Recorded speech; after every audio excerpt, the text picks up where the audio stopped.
नमस्कार साथियों, आरजे शिक्षा विजन में आपका स्वागत है। बात करते हैं आज के सेशन में राजस्थान अंतर्राष्ट्रीय करंट अफेयर से संबंधित कुछ महत्वपूर्ण प्रश्नों की 3 जनवरी 2026 की जनवरी की तीसरी क्लास है आज अपनी।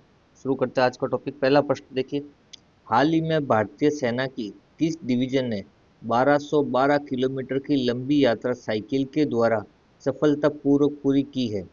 हाल ही में भारतीय सेना की किस डिवीजन ने 1212 किलोमीटर की जो है लंबी साइकिल की यात्रा सफलतापूर्वक पूरी की है? Option A mountain division, option B tiger division, option C corner corp और ऑप्शन डी आर्म डिवीजन। तो 1212 किलोमीटर की जो लंबी यात्रा की है वो टाइगर डिवीजन है कि ऑप्शन नंबर बी जो है इसका सही आंसर है। हाल ही में जो है टाइगर डिवीजन ने जो है 1212 किलोमीटर की साइकिल यात्रा सफलतापूर्वक पूरी की है। 1965 का जो युद्ध हुआ था भारत पाक के मध्य, उस युद्ध के भारत पाकिस्तान के मध्य उस युद्ध की जो ये डायमंड जुबली हुई है, डायमंड जुबली के अवसर पर टाइगर डिवीजन ने जो है उसमें शहीद हुए सैनिकों को श्रद्धांजलि देने के लिए यह साइकिल यात्रा की थी। जम्मू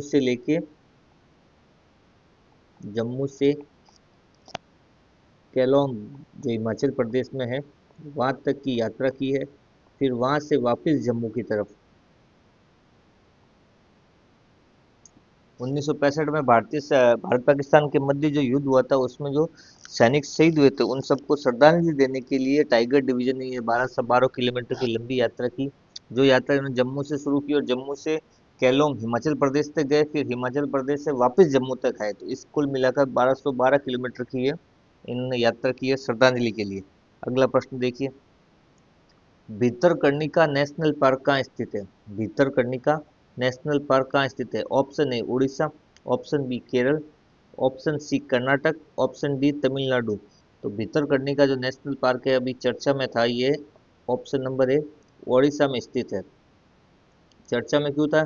चर्चा में इसलिए था कि हिमालय क्षेत्र के जो प्रवासी पक्षी है सर्दी बढ़ने के कारण यहाँ इस पार्क में आ रहे हैं, इसलिए कारण ये चर्चा में है। और ये स्थित कहाँ है? उड़ीसा के अंदर ये है, केंद्रपाड़ा एक जगह है। केंद्रपाड़ा एक जगह है, वहाँ ये स्थित है और अपने हिमालय क्षेत्र के प्रवासी पक्षियों के कारण चर्चा में रहा। इसके अलावा यहाँ पे मैग्रोव वनस्पति भी पाई जाती है, मैग्रोव वनस्पति।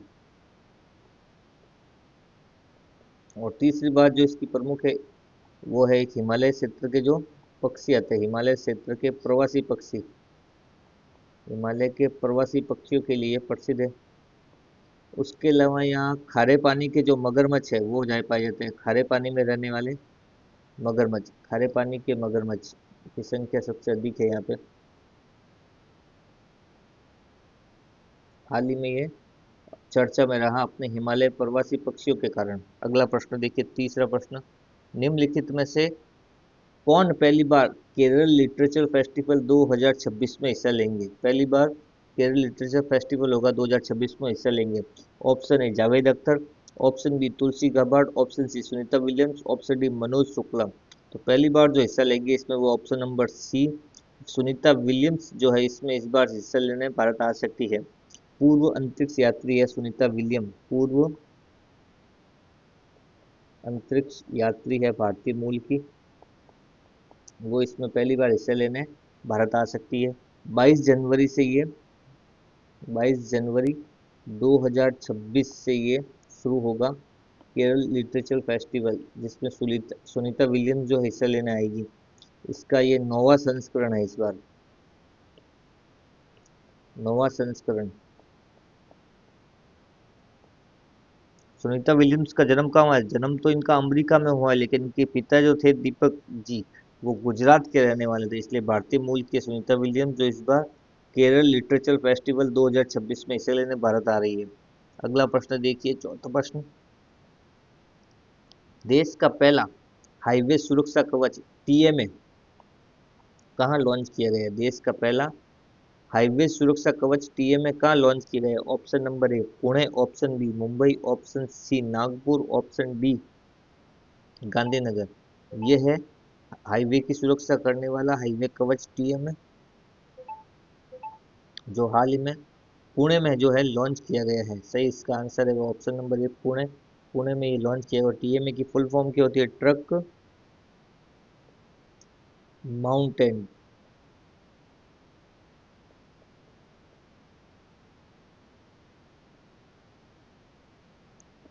Truck mountain educator. ये क्या होता है, सड़क पर जब हाईवे पे सड़क निर्माण से संबंधित कोई भी कार्य हो रहा था, जब कर्मचारी कार्य करते हैं तो उसके पीछे ये खड़ा रहता है ताकि किसी तरह की एक्सीडेंट वगैरह हो तो पहले ये इसको बचाव कर सके, इसलिए इसको टीएमए कहा जाता है, ट्रक माउंटेन एक्यूरेटर। हाईवे का सुरक्षा कवच है, इसको भारत में पहली बार लॉन्च किया गया है पुणे में। ये सिस्टम जो है इससे पहले 30 देशों ने अपना रखा है। ये 30 देशों में ये इस टाइप का जो सुरक्षा कवच है उससे लेकर कार्य किए जाते हैं हाईवे पर। भारत ने अभी हाल ही में पुणे में लॉन्च किया है। अगला प्रश्न देखिए, पांचवा प्रश्न। हाल ही में गृह मंत्रालय ने किस वरिष्ठ आईपीएस अधिकारी को एनआईए के डीजी का अतिरिक्त प्रभार सौंपा है? एनआईए का अतिरिक्त डीजी प्रभार सौंपा है। ऑप्शन है Dinkar Gupta, option B Sadanand Vasant Date, option C Ajay Singhal, option D Rakesh Agrawal. तो हाल ही में जो है option number D Rakesh Agrawal जो है एनआईए के नए डीजी बने हैं। डीजी का एनआईए का अतिरिक्त कार्यभार सौंपा गया, एनआई चीफ बनाया गया राकेश अग्रवाल को। अगला प्रश्न देखिए, छठा प्रश्न। निम्नलिखित में कौन भारत में सीडीएस पद पर कार्यरत है? भारत में भी वर्तमान में सीडीएस के पद पर कार्यरत कौन है? Option A Upendra Dwivedi, option B Ajit Doval, option C Anil Chauhan, option D Dinesh Kumar Tripathi. तो ऑप्शन नंबर सी इसका सही आंसर है, अनिल चौहान जो है वर्तमान में भारत के सीडीएस हैं।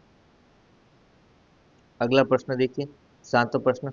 हाल ही में नववर्ष पर किस देश में भीषण धमाके बाद लगी आग से लोग हताहत हुए हैं? हाल ही में नववर्ष पर जो है किस देश में भीषण धमाका हुआ, उसके बाद जो आग लगी है उसमें लोग हताहत हुए हैं? तो ऑप्शन नंबर ए है Alaska, option B Switzerland, option C Brazil, option D Germany. तो हाल ही में जो है जर्मनी में ये नहीं, स्विट्जरलैंड में जो ये हादसा हुआ है, ऑप्शन नंबर बी इसका सही आंसर है, स्विट्जरलैंड। स्विट्जरलैंड में जो ये हादसा हुआ है जिसमें लोग हताहत हुए हैं और 50+ लोगों के मरने की पुष्टि हुई है। अल्पाइन की पहाड़ियों में जो है क्रेंस मोंटाना रिजॉर्ट था, वहां पे ये भीषण हादसा हुआ है जिसमें 50+ लोगों की मरने की संभावना है। आठवां प्रश्न देखिए, हाल ही में न्यूयॉर्क के मेयर के रूप में शपथ ली है? हाल ही में न्यूयॉर्क के मेयर के रूप में शपथ ली है। ऑप्शन है बर्नी सैंडर्स, ऑप्शन बी चक सुमर, ऑप्शन सी जॉन फेटरमैन और ऑप्शन डी है जोहन ममदानी। तो हाल ही में जो है किसने मेयर के रूप में शपथ ली है? तो वो है ऑप्शन नंबर डी। सही आंसर इसका कौन सा है? ऑप्शन नंबर डी है जोहरान ममदानी। जोहरान ममदानी इन्होंने जो है मेयर के रूप में न्यूयॉर्क मेयर के रूप में शपथ ली। और चर्चा में क्यों थे? चर्चा में ये इसलिए थे, इन्होंने कुरान पर हाथ रखकर अभी शपथ ली थी, इस कारण ये हाल ही में चर्चा में रहे। जोहरान ममदानी इन्होंने न्यूयॉर्क मेयर के रूप में शपथ ली है। अगला प्रश्न देखिए, 8 नंबर प्रश्न। निम्नलिखित में से किसने भारतीय सेना के vice chief of air staff का पदभार संभाला है? भारतीय वायुसेना के vice chief of air staff का पदभार संभाला है। Option A Nagesh Kapoor, option B Narmadeshwar Tiwari, option C Sandeep Singh और ऑप्शन डी उपेंद्र त्रिवेदी। तो ऑप्शन नंबर ए इसका सही आंसर है, नागेश कपूर ने जो है हाल ही में भारतीय वायुसेना के vice chief of air staff का पदभार संभाला है, नागेश कपूर ने। अगला प्रश्न देखिए, 10वां प्रश्न। भारत ने हाल ही में क्वाजी बैलिस्टिक मिसाइल का सफल परीक्षण किया है, जिसका नाम क्या रखा है उस मिसाइल का? क्वाजी बैलिस्टिक मिसाइल का सफल परीक्षण किया जिसका नाम क्या है? ऑप्शन ए इंद्रधनुषा, ऑप्शन बी अग्नि, ऑप्शन सी प्रलय, ऑप्शन डी ब्रह्मास्त्र। तो हाल ही में जो बैलिस्टिक मिसाइल का परीक्षण किया है वो ऑप्शन नंबर सी प्रलय, प्रलय का जो है भारत ने अभी हाल ही में सफल परीक्षण किया है। ये थे करंट अफेयर से संबंधित आज के कुछ महत्वपूर्ण प्रश्न। मिलते हैं अगली वीडियो में। धन्यवाद।